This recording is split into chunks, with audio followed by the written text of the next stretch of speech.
Welcome to TV47 Weekend Edition. My name is Linda Alela, and tonight the nation can find solace as both the Kenya Kwanza and Azimio factions display leadership by announcing their respective technical teams, that is for the bipartisan discussion.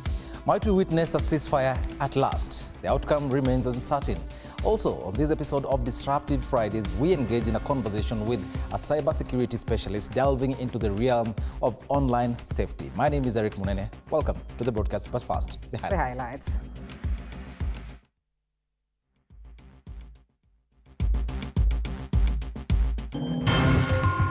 Tonight, Azimio leaders threatened to institute process to remove Police Inspector General Japheth Koome from office. Koome does not qualify, as we speak, to be the Inspector General of Kenya Police. Even as they insist they do not want a handshake with the Kenya Kwanza side. Sisi kama Azimio, hatujaomba viti, hatujaomba hata katiba ipanuliwe tupatiwe viti. The clergy lauds the talks between Odinga and the president. Kenya Kwanza coalition and the Azimio coalition to take the bipartisan talks seriously, knowing that we have lost lives. Even as the camps release lists of their technical teams. Also tonight, families of victims of the August 1998 bomb blast to wait longer for compensation as talks between Kenya and the US takes center stage. We may not get a full omnibus budget passed in September.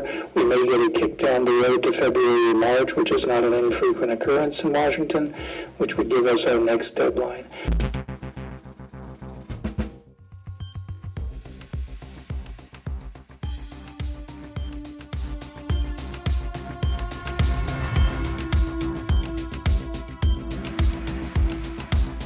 Well, welcome to TV47 Weekend. On this edition of Disruptive Friday, we have lots lined up for you, including that important, interview with Eric Munene, that is in relation to just how well you can detect these cybercrime attacks. But of importance, the news stories of the day. Our sign language interpreter is Catherine C. Malloy. It's important that you interact with us. We'll be sampling some of your comments as we continue with your broadcast.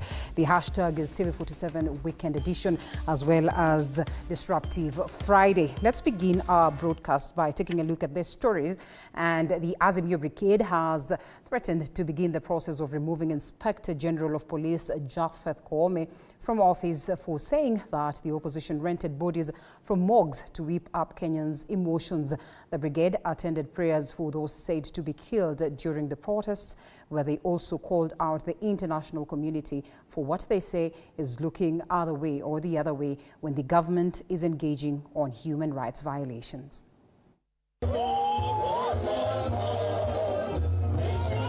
In a requiem mass which brought together Azimio leaders, relatives, friends and thousands of mourners of the 17 Kenyans said to have been killed by police during Azimio One Kenya protests against the Kenya Kwanza government.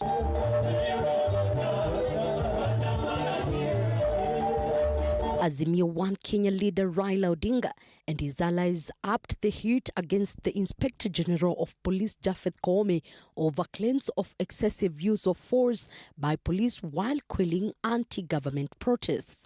Odinga expressing his displeasure over what he says is the silence by international community as well as the International Criminal Court, even after they reached out to the latter with proof of ethnic profiling and police brutality taking place in Kenya, and especially killing of innocent Kenyans during the anti-government protests. And to see that the diplomatic community, residents in Kenya, are silent when fundamental rights of Kenyan people are being violated by this regime.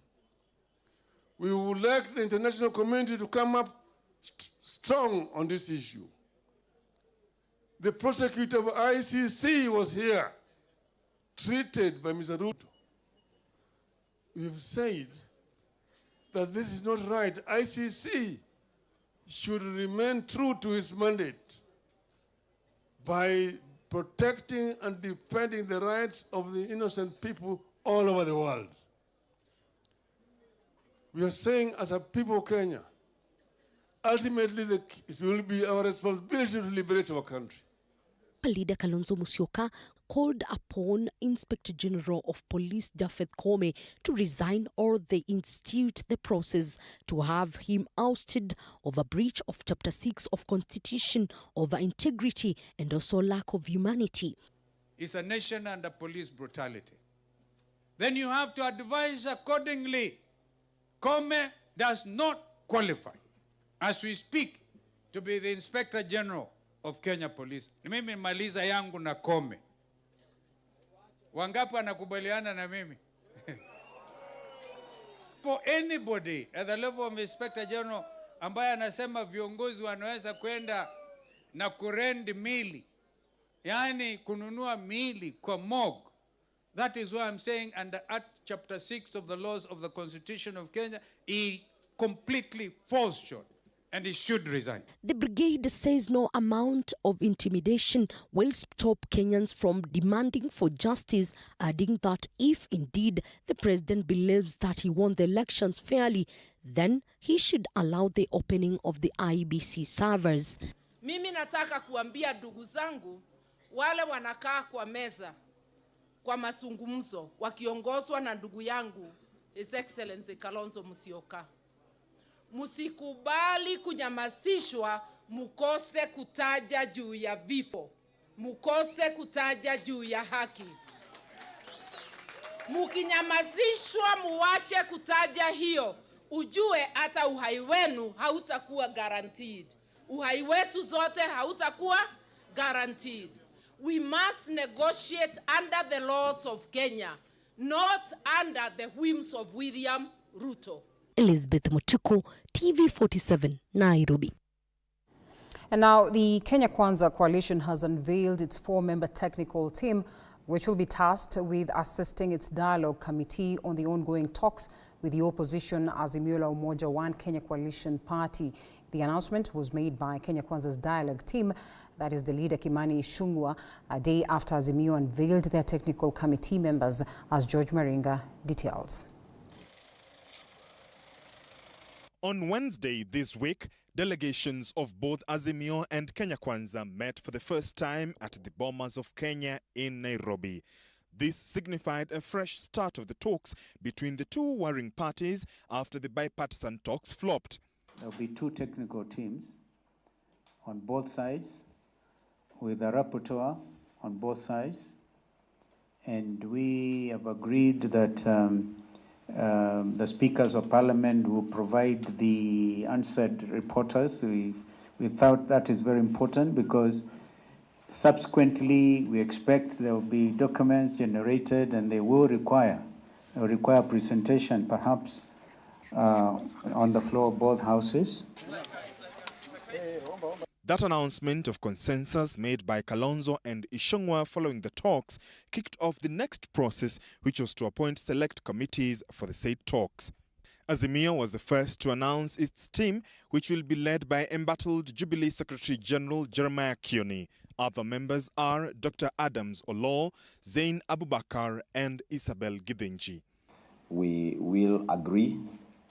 We may disagree on some, but we all engage in good faith and with mutual respect for each other and for Kenyans and in the best interest of the country. Come Friday, Kenya Kwanza unveiled its 4-member technical team in a statement to newsrooms. The team is composed of High Court Advocate Dr. Muthomi Thiankolu, Dr. Linda Musumba, Nick Biketi, and African Nazarene University School of Law Dean Dr. Duncan Ojwang. We shall not negotiate, and this is important for us, for any form of power sharing with the Kenya Kwanza Alliance or put any personal interest ahead of the interests of our people. Together, as leaders from both sides have agreed that we don't have the luxury of failing. We cannot afford to fail in this process. And as much as I appreciate, we have heavy issues before us. Among issues that will set the mood for the talks, which kick off officially on Monday next week, include the period the deliberations will take, with Azimio having already pronounced itself that should the talks not amount to anything by the end of August, protests will resume in September. George Maringa, TV47, Nairobi. Well, in the same breath, religious leaders in the country have commended the Kenya Kwanza government and the Azimio la Umoja coalition leaders for heeding in the advice of Kenyans and agreeing to dialogue. And as Eric Matika reports, the religious leaders have called on representatives of opposition or opposing political parties in the country who are currently in dialogue with each other to focus on the good of the country and to be mindful of the scores of lives that were in the country's protracted protests.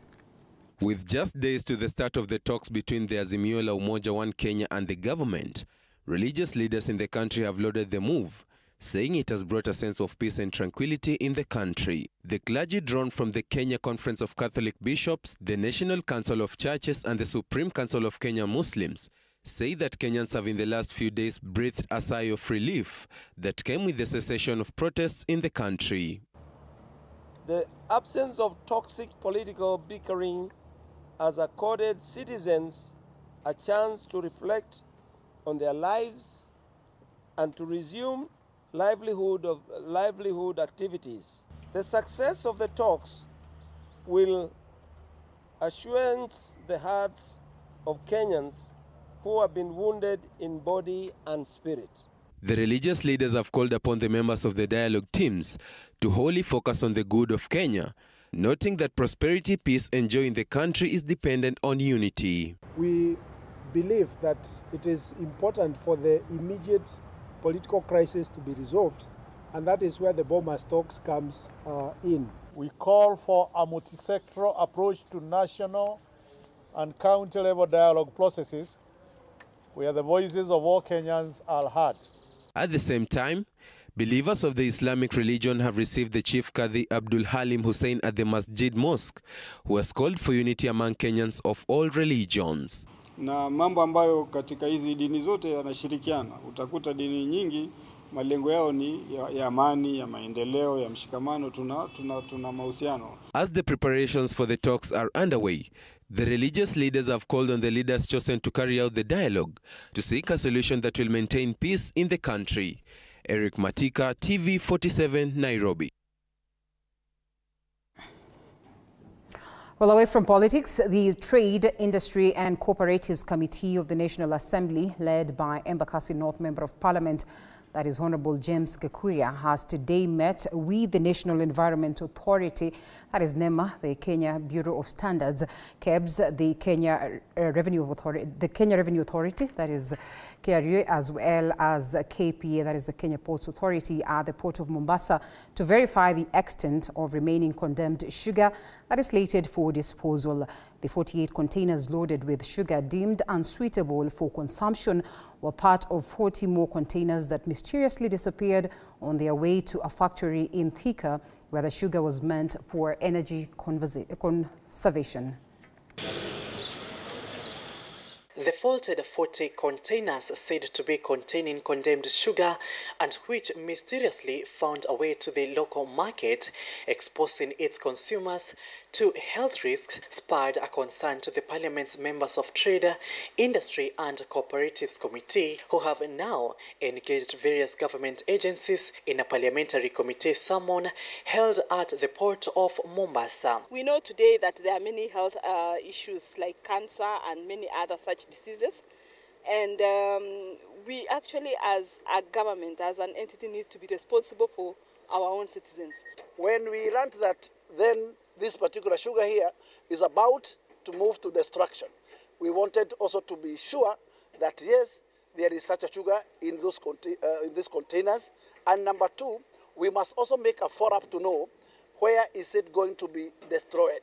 We need also to be part of that destruction to make sure that that commodity does not find its way back to the public on what we call backdoor. The sugar was imported from Swaziland, Brazil and Mauritius by different local companies between 2004 and 2018, raising the question of why has it taken so long to dispose the condemned sugar, and to whose blame would it be if the sugar illegally found its way to the local market. Our investigation is to know who was sleeping on his job, and why this has taken too long. There are matters that we can be able to consider if there is any active cases in court. But unless there is such a kind of route, then any other laxity that we have arrived, one who slept with his job must also face the consequences. All imported goods at the port ought to be cleared within 21 days of arrival. If not, they shall be transported to custom warehouses listed for gazettement and prepared for custom auction. The custom body can therefore release the commodities if are up to standards when tested by cabs. For condemned goods, there are different methods of destruction, including disposing them deep into the ocean in a designated area where the ecosystem will not be affected. The condemned goods can also be sold to local companies, which then should convert them into energy. NEMA can as well determine the technology of destruction, and if the method is unavailable in the country, the goods are to be shipped somewhere else where the said technology is available. The committee has, however, directed reports against the sugar imported and recommendation be submitted to them within 2 weeks, after which they shall determine the day and method of disposing the sugar. Paul Munio, TV 47, Mombasa. Thank you, Paul, for that story. Now, Interior CS, that is Kithure Kindiki, now ordered for the arrest of liquor store owners operating next to schools. Kindiki, who graced St. Germain Gatanga Girls High School prize-giving ceremony, says children should be protected from anything hindering their prosperity in terms of morals and education. He has assured parents that their children will be safe and that the people with malicious intent will be dealt with. Kindiki also congratulated the teachers and the students of the school and urged them to continue with the good work. Sisi tuko na jukumu kama wazazi, kama jamii na kama maafisa wa serikali kuhakikisha hawa watoto na hawa wasichana wetu na wanafunzi wetu wote katika taifa letu la Kenya wamepata mandhari bora ya kusoma na kufanya vizuri katika maisha. Ndiposa sisi kama Wizara ya Usalama wa Taifa tumesema ya kwamba watu wote ambao wanajaribu kuingiza vijana wetu, wasichana ama wavulana, katika tabia ya ulevi na madawa, hawa watu wote ambao wako kwa hiyo biashara wajue wao ni adui wakubwa wa taifa letu la Kenya. Victims of the 1998 bombing will have to wait longer for compensation if all goes well in the much anticipated meeting between the Senate Ad Hoc Committee and the Senate of America. And as Elizabeth Atieno now reports, the American government has been accused of discrimination against the Kenyan victims. Victims of the 1998 American Embassy bomb blast might wait until February or March 2024 to know their fate on whether they will get their compensation or not. That we may not get a full omnibus budget passed in September. We may get a kick down the road to February or March, which is not an infrequent occurrence in Washington, which would give us our next deadline. But I have to say, to borrow another phrase, striking while the iron is hot, this is our time. The Senate Ad Hoc Committee is set to travel to Washington, D.C. in America in September this year and hold a meeting with the Senate of America to deliberate on the issue, which has delayed for 25 years.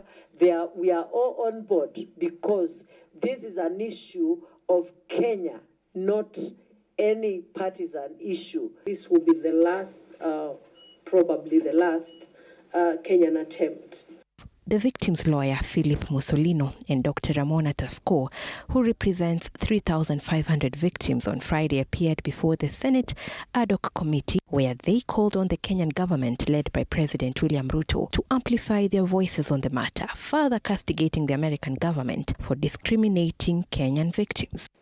I think that we are at a point now where the only thing that possibly explains why you've had to wait 25 years is because of an inherent bias that would allow folks to not value your injury, your suffering, as we would want them to. I am second to none in my belief that the United States is not responsible the way Al-Qaeda is responsible. I understand that. And I understand why the Secretary of State, Mr. Blinken, would appear and give a statement on August 7th that doesn't include an apology to the victims, doesn't include an acknowledgement of errors. I get that. None of us likes to do that. I don't blame the State Department for not wanting to do that, and I don't want to have that fight with them. I don't. In January 2008, the U.S. government, under the Foreign Sovereign Immunity Act, declared that non-U.S. citizen victims who were employees of the U.S. government at the time of the attack were eligible for victim compensation of approximately $800 million each. The over 4,500 victims now hope that the patience they have shown for 25 years will pay off. Elizabeth Atieno, TV47, Nairobi. I will keep wishing them the best in their quest for justice. And members of the Kiambu County Assembly have ousted Majority Leader Godfrey Musheke in a vote of no confidence. The MCAs say Musheke has sided with Governor Wamatangi and has abdicated his functions of oversight. Liberal East, a member of County Assembly Paul Macharia, has been elected as the new Majority Leader. And Macharia says it is the obligation of the Speaker to communicate to members of the new changes which have been installed by the majority members in the House. Na hii habari imeweza kupaswa kwayo rasmi ya kwamba kuna mabadiliko kutoka majority ambaye aliyekuwa na mwenye ameingia sahi. Hiyo ni shughuli ya speaker kuweza kufanya communication rasmi. Sasa governor anaanza kuchukia watu wengine. Kwa hivyo hii assembly ikagawanyika mara mbili. Lakini sasa nafikiri with the new majority leader tunaongea na governor na vile tunataka hii county ikae, kile kitu tunataka tunapatia majority leader na pekea governor akafanya hivyo.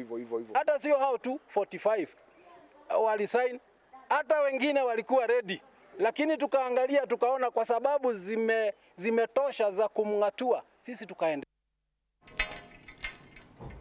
All right, we now shift gears, and it's important that we talk matters security.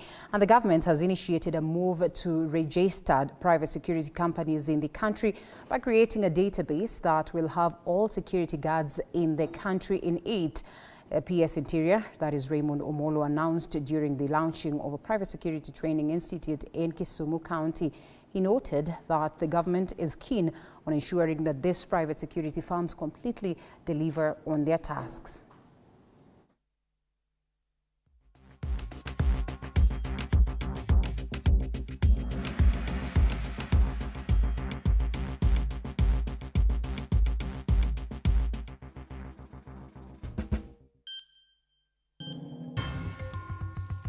The enhancement of regulations and standards within this sector not only ensures the safety and well-being of our citizens, but also contributes significantly to the overall stability and resilience of our nation. Today, we are making another statement on the accountability front by introducing the mandatory registration of private security guards. We have initiated the process of issuing security force numbers to private security officers who have successfully completed training in accordance with the private security training curriculum. This number serves as a distinctive identifier designed to streamline the recognition of private security officers by the general public and also to facilitate the government's ability to monitor and manage licensed private security personnel effectively. Of the 1 million private security officers, each one of them will have a unique identification number that we call it the guard force number. That is very personal to the guard, and we expect by the time they have been trained, vetted, and they have graduated, and the government has issued them with a guard force number, we will not be talking about the concept of the minimum wage. Now we will be talking about living wage. Now, the government plans to employ at least 10 million youth on the digital space within the next 5 years by setting up innovation hubs using the new digital tax base. Cornelius Umbagi, the Talent and Innovation Director in the Ministry of Youth Affairs and Sports, says this is not a pipe dream and a circular innovation model has been adopted where the youth will be the first to benefit from their own inventions and creative output. But this will only be achieved from the own collaboration.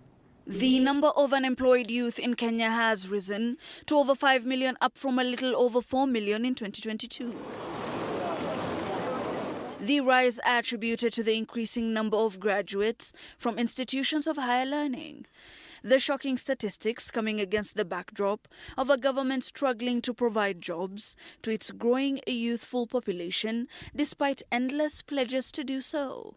Unasema mambo ya job. Hapo iko kibarua. I've told you, we want to be, I'm an honest man. I'm an honest man. I don't want to sit here and lie to you that we have jobs for you. However, the sights have been set on the digital economy, where the aim now is to create a self-sustaining ecosystem to mop up the surplus labor in the country. In 5 years' time, that is in 5 years' time. If we harness the infrastructure that the government is putting in place, then that is not a utopian imagination, it's a reality.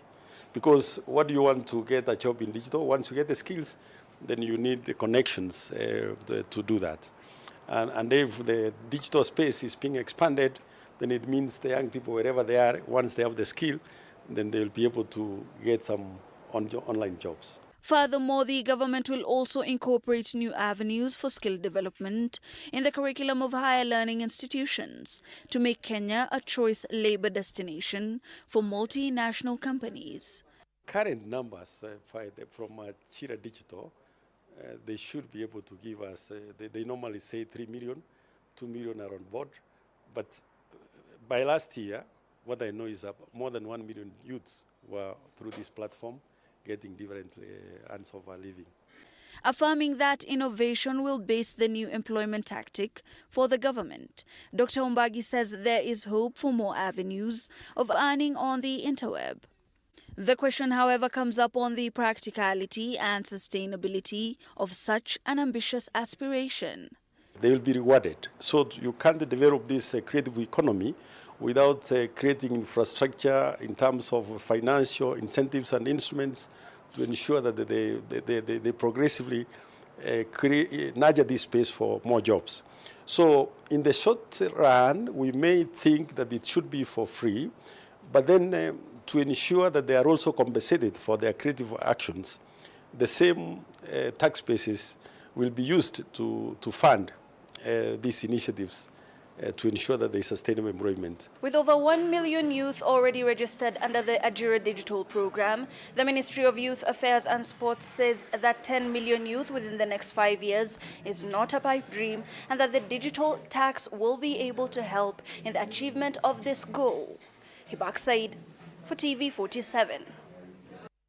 Well, thank you, Hibak, for that story that now takes us for a quick short break. Dennis Otieno on standby on the other side, of course, with the sports stories.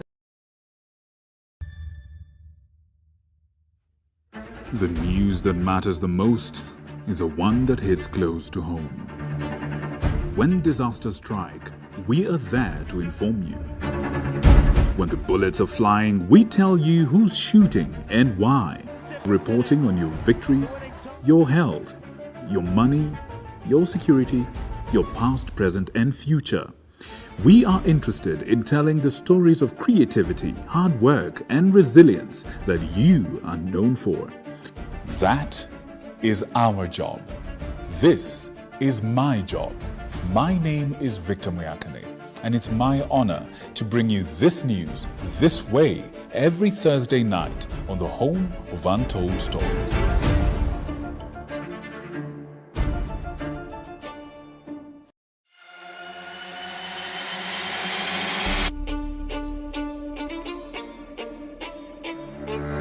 Katika majengo haya Hapa ndipo sheria zinapotungwa na zinapopakuliwa. Nitakuletea viongozi mbalimbali, mirengo mbalimbali, wote kwa pamoja wakipika na kupakua. Tutawapa nafasi kuweza kuangazia changamoto na mafanikio ya ugatuzi katika ukumbi wa siasa kila siku ya Jumanne kuanzia saa 1 kamili na kuendelea.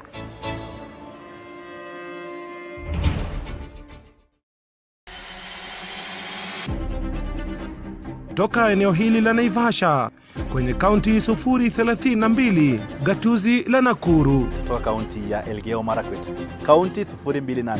Nikiripotia runinga ya TV47 kutoka kaunti ya Wajir.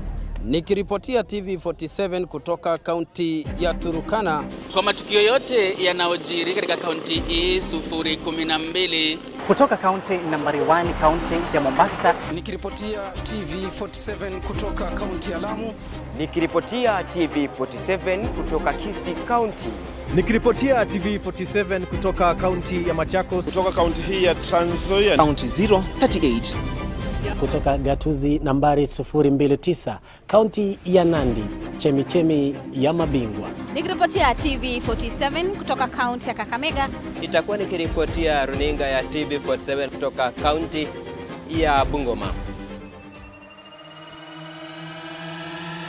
Jina langu ni Paula Munio. Willy Dennis Jiru. Fabian Kibet. Mimi ni Hashim Jimal. Mimi ni Kitio Mika Masai. John Javakiania. Jina langu ni Abdulaziz Nameka. Mimi ni Kombo Alfayo. Jina langu ni Nicholas Mbai. Isaac Famba. Mimi ni Wanji Sosti. Jina langu ni Arnold Adidi. Jina langu ni Chris Bet. Jina langu ni Violet Auma. Na TV47 inapotamba, mimi Sheila Chelangat nitakuwa nikiripotia maswala yanayokuhusu wewe kila kuchao.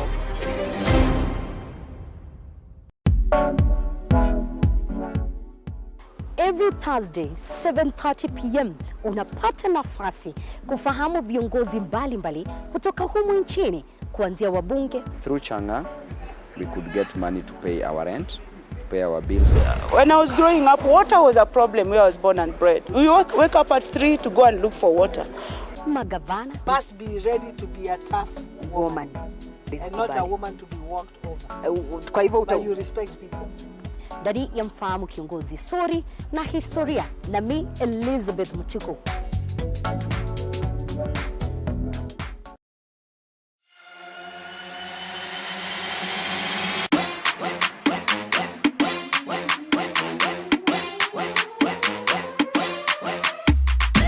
Kwa mirindimo kemkem ya michezo, mahojiano ya kipekee na mabingwa wetu, makala ya kuvutia pamoja na matukio mubashara viwanjani. Shabiki, tutapiga mbizi katika kila kiwanja, ndani na hata nje ya nchi. Mtazamaji, uko tayari? Ni kazi michezoni ama michezo kazini? Ungana nami Ahmed Bahaj, sajili mpya nimefika katika kipindi cha kipekee Mchaka Mchaka. Zitatoka cheche, tutapiga mstari chini yake. Si bora michezo, ni michezo kwa ubora wake. Mcheche.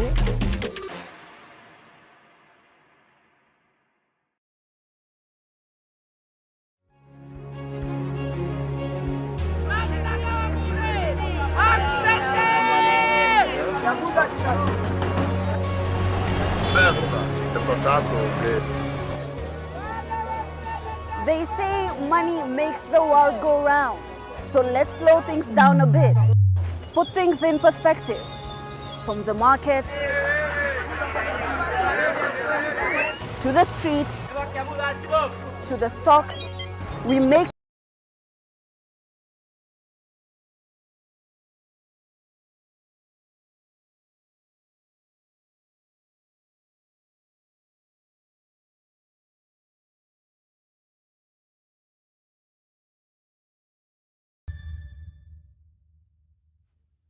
The news that matters the most is the one that hits close to home. When disasters strike, we are there to inform you. When the bullets are flying, we tell you who's shooting and why. Reporting on your victories, your health, your money, your security, your past, present, and future. We are interested in telling the stories of creativity, hard work, and resilience that you are known for. That is our job. This is my job. My name is Victor Muyakane, and it's my honor to bring you this news this way every Thursday night on the home of Untold Stories.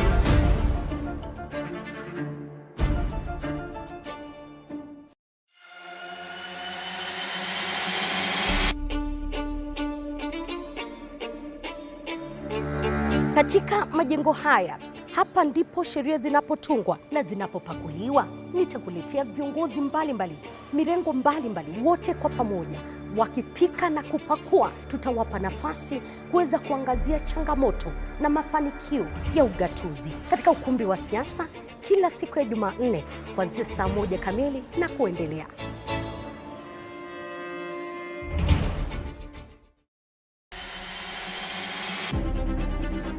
Toka eneo hili la Naivasha kwenye kaunti 032, gatuzi la Nakuru. Kutoka kaunti ya Elgeyo Marakwet, kaunti 028. Nikiripotia runinga ya TV 47.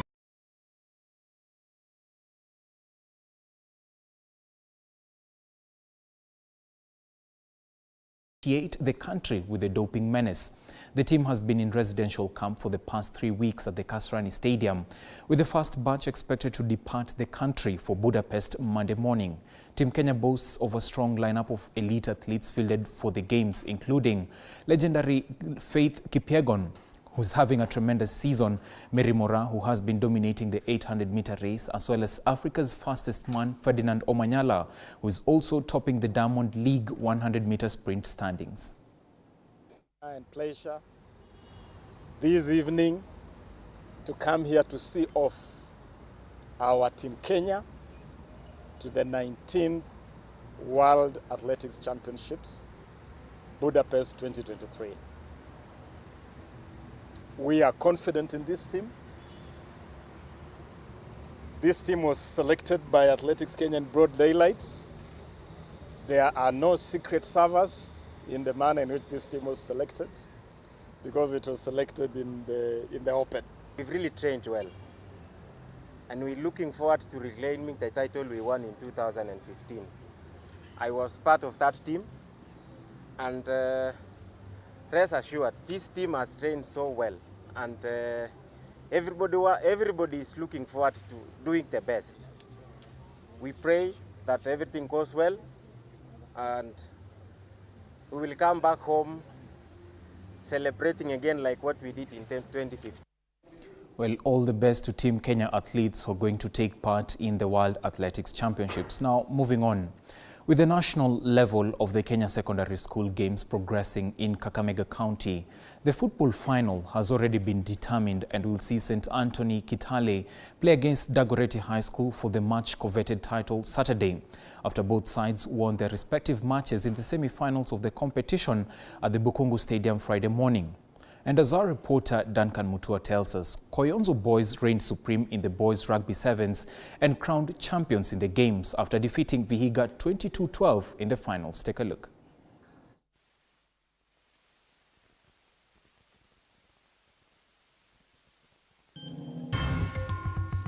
Koyonzo have been crowned as the 2023 Rugby Sevens champions in the Kenya Secondary National School Games after defeating Vihiga 22-15 in the finals. Koyonzo had defeated Kitondo School 33-0 in the semis. We are happy. We've worked for this. We've been working all through. Last time we were denied this chance, but we wanted to come back and prove to the world that we are the best. And we have confirmed to the world we are the best in Kenya. We are the best Kenya team in rugby.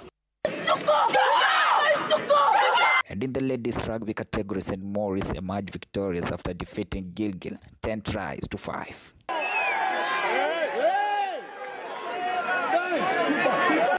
Najisikia vizuri, yani it's actually very, yani hata sijui niseme aje, tuko joyful kwa sababu tunajua hii cup sino tumebeba, si ndio guys? Yeah. Hii cup tumebeba na we are just thankful to God for this, yani for this courage, strength and everything.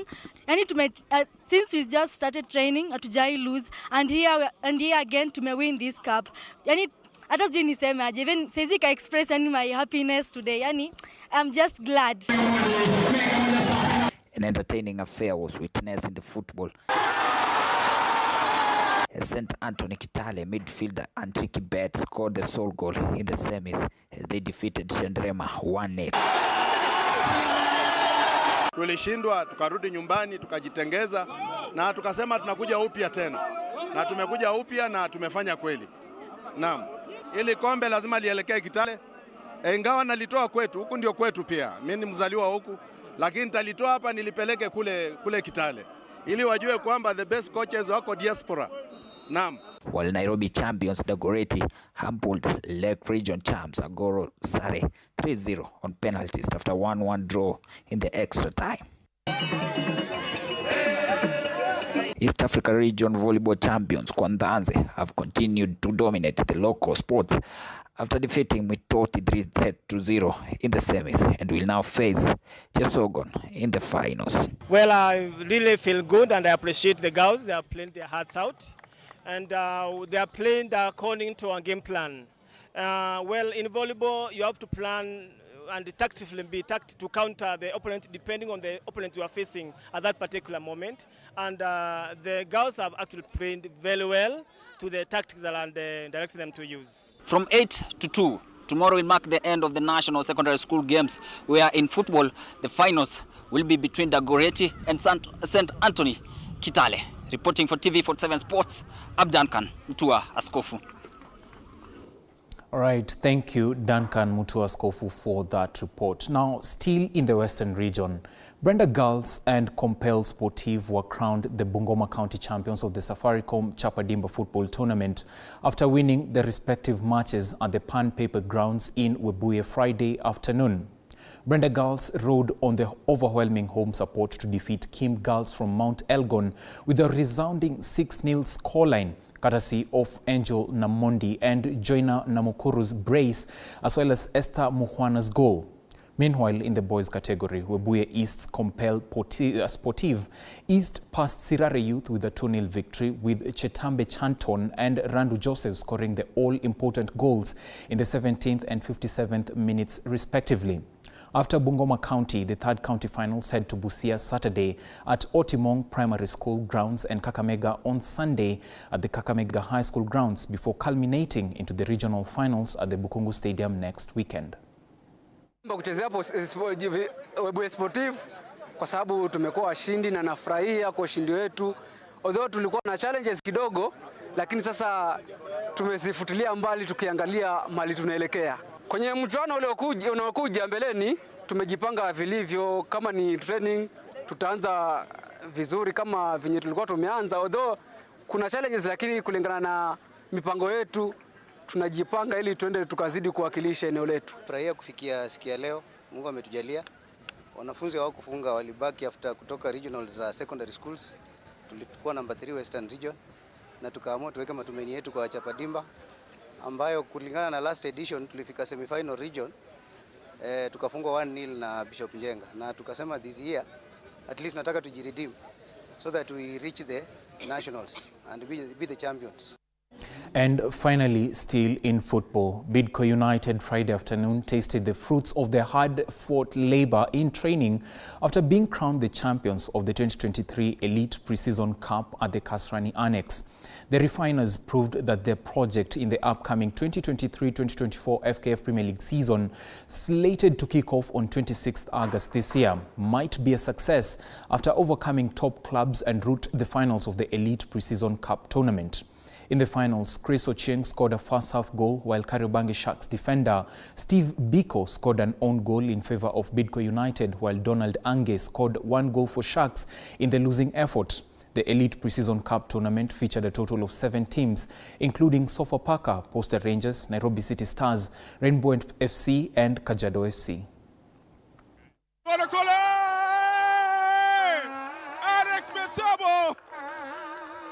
Eric Metsebo anarudisha katika uongozi vijana wa Bidco United.